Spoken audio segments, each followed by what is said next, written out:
গত ভিডিওতে আমরা দেখেছিলাম সিলেট ভ্রমণের A to Z। আজকের ভিডিওতে আমরা দেখব শ্রীমঙ্গল ভ্রমণের A to Z।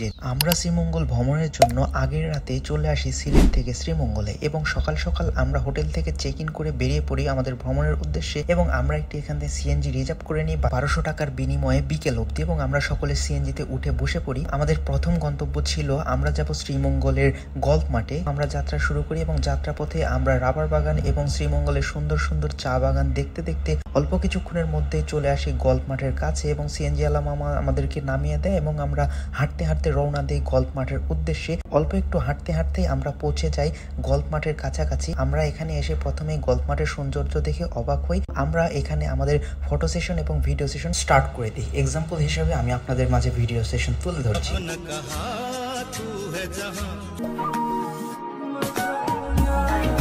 সো এখানে তাপমাত্রা ছিল অনেক বেশি। আমরা অতি তাড়াতাড়ি আমাদের ফটো সেশন এবং ভিডিও সেশন কমপ্লিট করে ফেলি এবং আমরা এখান থেকে রওনা দিয়ে দিই আমাদের নেক্সট গন্তব্যের দিকে। আমরা এখানে মাঝখানে একটা ঝিরিপথ পাই এবং আমরা সকলে লাফ দিয়ে সেটা পার হয়ে আমরা উঠে পড়ি আমাদের সিএনজিতে। সিএনজি মামা অনেক মজার ছিল, আমাদের সাথে এনজয় করছিল এবং আমরা আমাদের নেক্সট গন্তব্য লাল পাহাড়ের দিকে রওনা দিই। অল্প কিছু হাঁটতে হাঁটতে আমরা পৌঁছে যাই আমাদের কাঙ্ক্ষিত লোকেশন লাল পাহাড়ে এবং আমরা এখানে কিছু ফটো সেশন এবং ভিডিও সেশন কমপ্লিট করার পরে আমরা আবারও এখান থেকে রওনা দিয়ে দিই আমাদের সিএনজির দিকে। আমরা যেহেতু শ্রীমঙ্গলে এসেছি সেহেতু 7 রঙের চা না খেলে কি হয়, তো আমরা এই 7 রঙের চা খাওয়ার জন্য চলে আসি আদি নীলকণ্ঠ এবং আমরা এখান থেকে চা নিয়ে এবং এটা ট্রাই করি। চায়ের টেস্ট ছিল অ্যাভারেজ, মোটামুটি অতটাও ভালো না। এরপরে আমরা চলে আসি একটি রাবার বাগানে। এই রাবার বাগান ভ্রমণ শেষ করে আমরা চলে আসি শ্রীমঙ্গলের বদ্ধভূমিতে এবং এটাই ছিল আমাদের লাস্ট প্লেস। এখান থেকে আমরা বেরিয়ে পড়ি এবং আমরা চলে আসি সরাসরি শ্রীমঙ্গল রেলওয়ে স্টেশনে এবং আমরা আমাদের মামাকে বিদায় দিই। বিদায় পর্ব শেষে আমরা সরাসরি চলে আসি একদম শ্রীমঙ্গল রেলওয়ে স্টেশনের প্ল্যাটফর্মে